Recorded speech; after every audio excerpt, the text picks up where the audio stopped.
We have the first case to come before us this morning is State versus Helms. And both sides are arguing this case.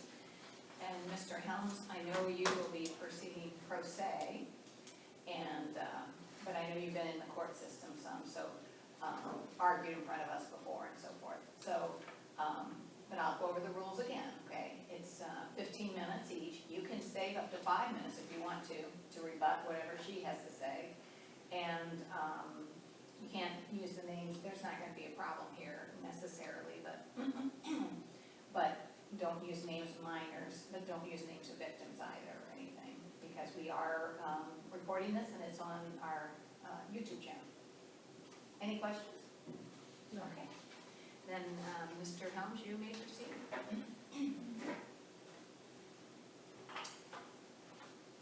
During more than 2 hours of negotiation, I asked 6 times, at least 6 times, for a receipt.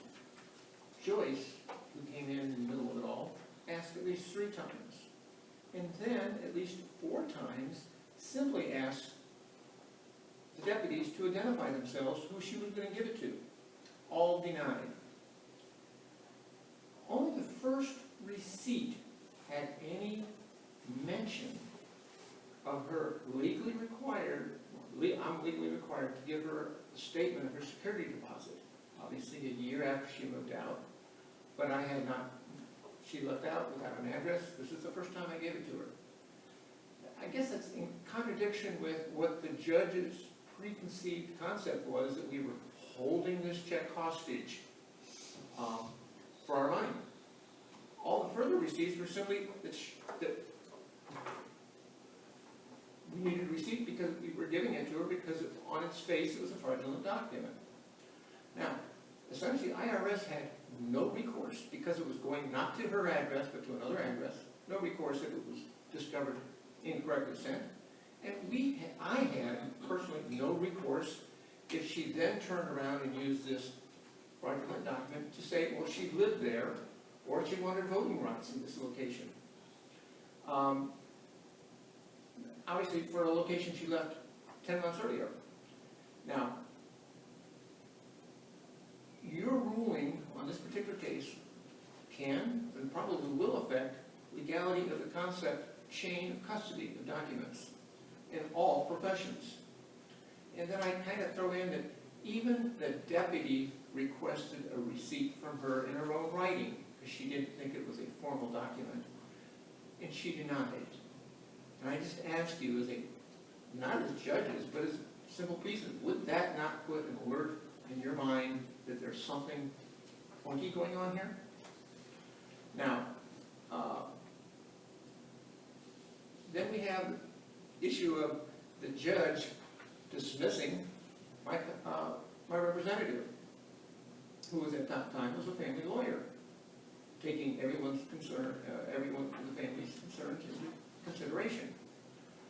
He did everything proper, saying, well, there could be a conflict of interest in the plea bargaining, therefore we submit another name. So essentially, I've taken engineering ethics courses, and I reviewed your canons, so to speak, and failed to envision any potential conflict of interest that could exist that would warrant the draconian dismissal of my representative.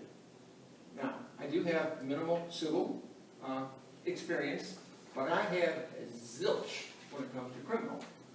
So I essentially was naked in front of this court. But isn't that a final appealable order at that point that your counsel is removed? Should you have appealed that before today?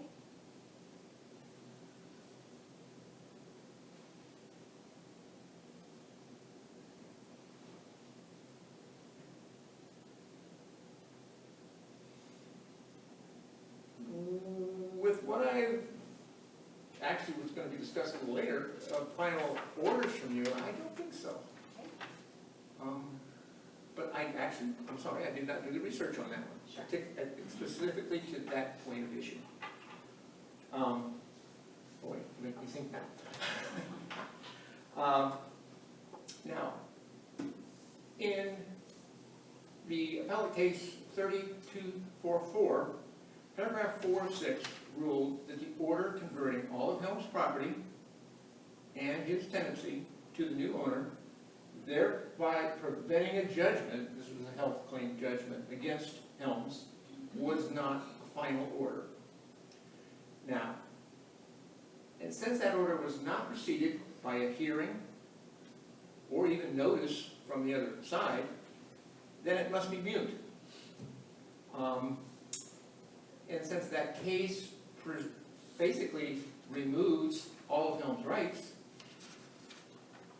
for how the order is written, and therefore based on this previous, I want to say, kind of cryptic ruling in the 32444, this trespassing must be dismissed because there essentially was no order, or if it was an order, it wasn't final order, and you've already decided that it did not remove any of my rights. Now, second is that the prosecutor clearly showed Helms,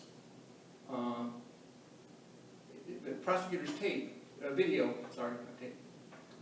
clearly shows that Helms fully finished his first running step before the officer made his order.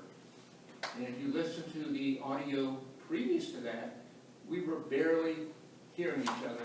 So by the time I turned around and was multiple steps further and running, there's no physical way I could have heard and reacted to his call to come back. So therefore, the obstruction, he might have thought it was obstruction, but in my case, I had no knowledge of it, so it could be construction. Now, what I will add, though, is whether the, well, this is,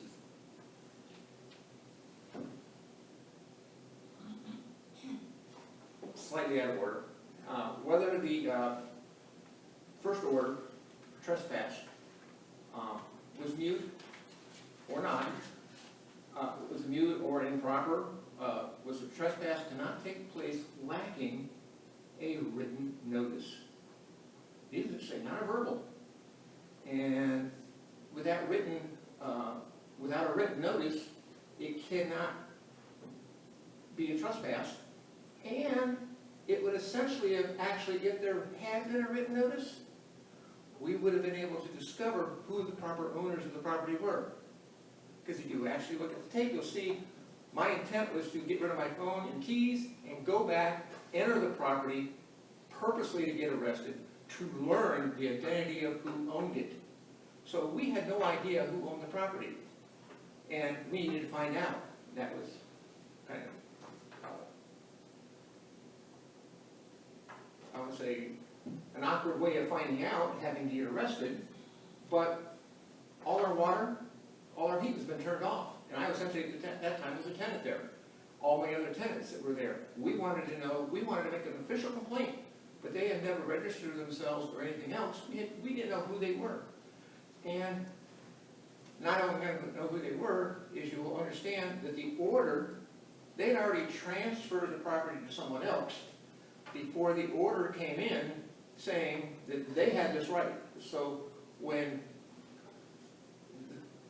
the rights of transfer, but they got this right of this order from the judge saying this company is, now owns everything, but in reality, they'd already given everything over to another company. So was that order kind of effective at that point in time?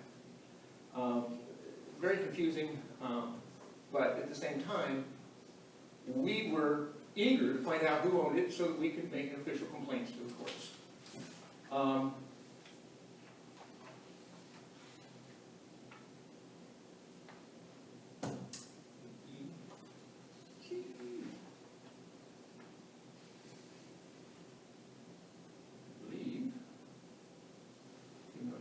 I think I got all my points issued.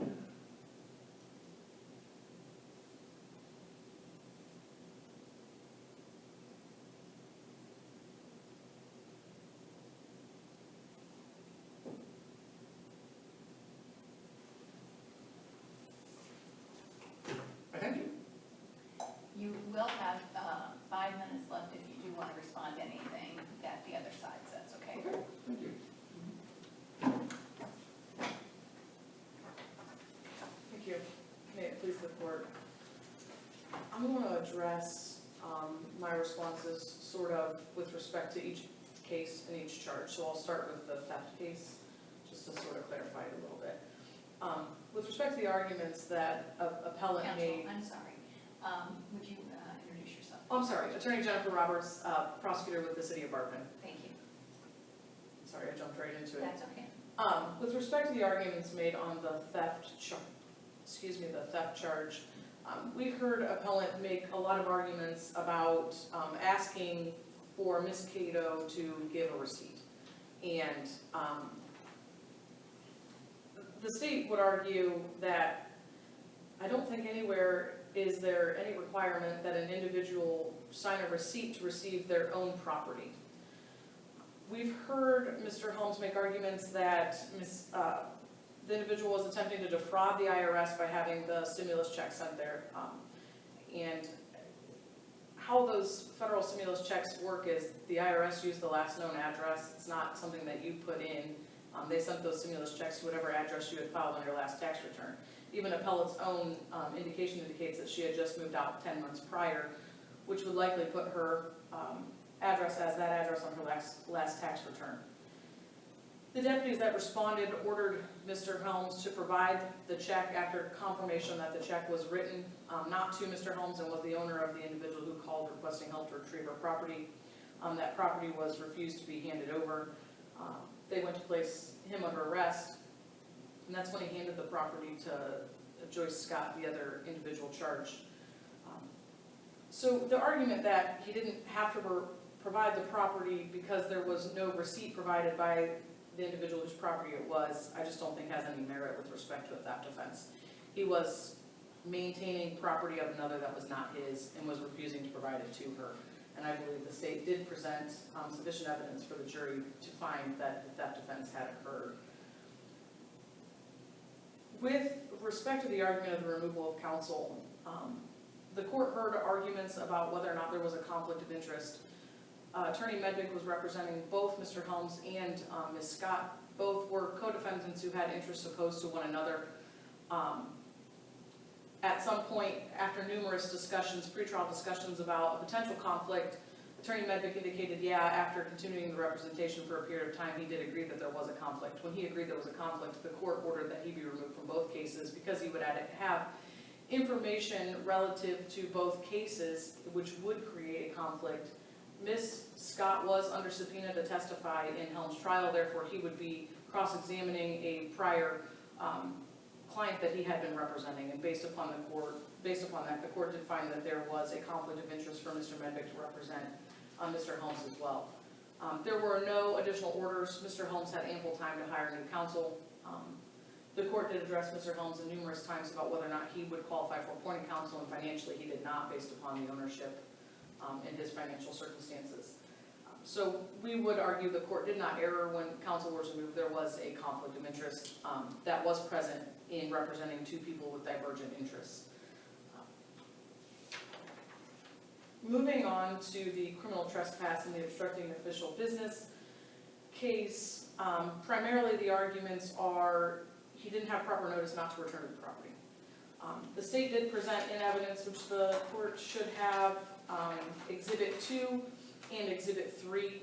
Exhibit 2 was the order issued by another court, I believe the Summit County Common Pleas Court, ordering him to vacate the property by February 16th of 2022, and he did receive notice of that. In addition to that order, which he says isn't proper because it's not a final appeal order, and in addition to that, on February 20th, the police were called to the residence because Mr. Helms was present after being ordered to vacate, and the deputies did review the order to vacate, and versus charging Mr. Helms on February 20th, they just indicated to him that based upon that order and the property owner's wishes, that he was not to return to the property. That was Exhibit 3. On February 21st, he did return back to the property after proper notice not to return and was charged on that day. So I don't think there's any argument that Mr. Helms was not properly notified he was not to return to the property. Mr. Helms wants to intertwine the civil issues with respect to the ownership of the property with the criminal case, and the state would argue what happened in the civil world doesn't matter what happened in the criminal world. In the criminal world, he was notified not to return to the property on 2 occasions and did return to the property against the wishes of the property owner. The property owner did testify that he did not have permission to be there and that he did contact the police and ask that he be vacated. And there were a number of reasons why the property owner didn't want Mr. Helms there. The property was in extreme disrepair and it was a danger. And as the property owner, he didn't want people there that could potentially be injured on that property. So he had legitimate reasons for them, and that was testified to at the trial court. Now moving on to the obstructing official business, Mr. Helms wants to argue that he didn't hear the officer tell him to come back. On the video, there's a dialogue between Mr. Helms and the officer. And they're dialoguing for some period of time, at which time Mr. Helms turns his back to the officer when the officer is telling him to come here, turns his back to the officer and begins walking away. When he turns his back to the officer indicates at that point that he was not free to go. And after he says he's not free to go, Mr. Helms can be seen on the video running away. Another important piece of evidence that came out at the trial with respect to whether or not Mr. Helms was able to hear, as he's claiming he didn't, an individual that Mr. Helms had testified can be heard on the video when the officer says, one second, could be heard on the video when the officer says you're not free to go, that he's under arrest. You can hear Mr. Helms' friend who testified say no, he's not, and that individual was further away than Mr. Helms. So to say that the officer wasn't making that vocalization that he was under arrest and not free to go loud enough is just not something that the evidence presented. There was sufficient evidence to present that Mr. Helms would have been able to hear, and the video was played for the jury who was able to hear the interaction and see the interaction. But more so than just running after said you're not free to go, Mr. Helms was given numerous opportunities to approach the deputy so that everything could be handled at that time, and he was refusing to do that as well. Prior to when he turned to run away.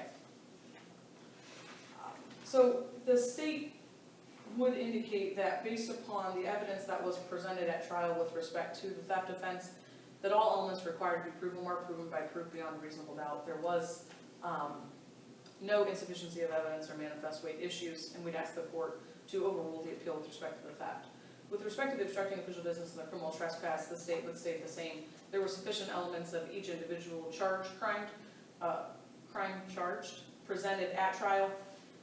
There was no manifest weight issues or sufficiency issues on those cases either. It was that the jury lost their way in determining that Mr. Helms was guilty. We would ask the court to also overrule the appeals on the obstructing official business and the criminal trespass. Thank you. Thank you.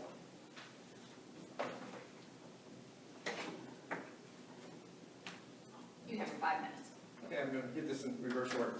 On the obstruction, we noticed that the friend who was supposedly farther away than I was only 6 to 7 feet away. And it's odd, I heard his "no, he's not" from him, and I could hear him say that, but I didn't hear what the deputy said. And if you compare the volumes on the tape, since they were virtually right next to each other, I think that pretty well documents that I couldn't have heard it. What was my order, what was the level of threshold that I could hear? I heard him when he yelled at, but I did not hear the deputy. As for the February 20th order, again, we have an order from a judge who we've already filed pleadings on to get it removed. Any landlord would know that they can't evict somebody without a hearing, and actually notice and hearing is necessary. So the order from the judge virtually meant nothing. It was up to the new owner if they wanted to process it, and it's even in the order, they have the ability to change whatever they want. The judge is giving them the priority to do so. They never put it in writing. As she said, the officer knew the wishes of these people. Nothing in writing from them.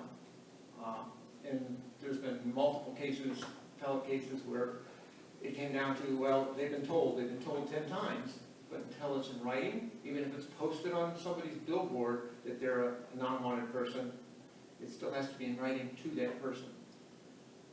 We get to the removal of the lawyer. First of all, she implies that the lawyer knew there was a conflict and there was a potential of a conflict, which was resolved between all parties that there was not. So without any discussion, written agreements between all parties, could there be a potential? Yes. Was there? No. And at no point in time did Alan basically accept that he couldn't serve me. And real quickly to there, my first major criminal case in front of you guys, many, many years ago, was me and my twin brother were involved in a tenant that was trespassing on our property, but yet we got accused of trespassing. And there again, the family lawyer at that time knew everything, all concepts, but said I had to be represented by somebody else at the trial. Same thing is happening here. Same, identical exact thing. In that case, my brother interceded halfway through. Here, my sister interceded halfway through. So their positions in the case was the same, and yet it was accepted back then. Obviously, I got a lawyer that knew nothing. I had no idea that he never had a case. He was just the best person in the county for plea bargaining, which I had no idea at the time. Anyhow,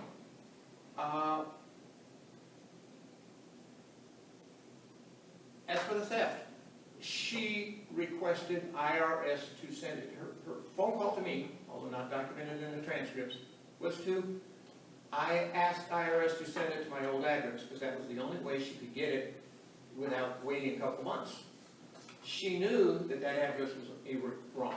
My actions were totally based on the address was wrong for her. It was, yes, her position, and that's why I was willing to give it to her. But my legal responsibility was to put it back in the mail and say address unknown. She didn't tell me it was a legal check or a document. She just said, I asked this piece of mail to be mailed here. She didn't identify it at the time. So once I actually had possession of it, my legal responsibility was to put it back in the mail, address unknown. But you didn't do that. No, because I got it at 5:30 that evening. Next day it would have been in the mail.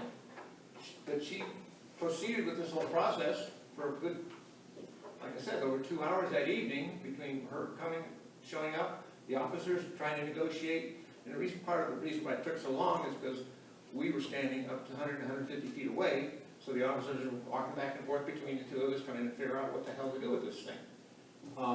But why wouldn't she do a receipt? And in reality, I look back at everything involved in this, her leasing agreement, everything. And I want to kind of say I don't think she knew how to read or write. And that's why, because it was not in the form of a receipt, she didn't recognize what it was, and that's why she wouldn't sign it. The actual, her comments at the time, at this scene, and then when I gave her a lease, obviously many months earlier, when I give a lease, people always look at it, see if I spelled their name right. In this case, she never even looked at the lease. I'm sorry, you're gonna have to wrap up too. Okay. So I think it comes down to is, I based my actions on what I thought was a fraudulent document, which could be used for a fraudulent document. Whether it was used or not, that's speculative, but it could be, and I had a civil contract with her, even after I evicted her, to, quote, service her in any things afterwards, which I did until I was stuck with what could have been a fraudulent thing that I received in the mail, something, and then she denies that she received it. Thank you. Thank you. Thank you. The court will take the matter under advisement, and we will issue a written opinion that will be sent to both sides. And you can also look on the Supreme Court website as well, or release it electronically. Thank you very much for your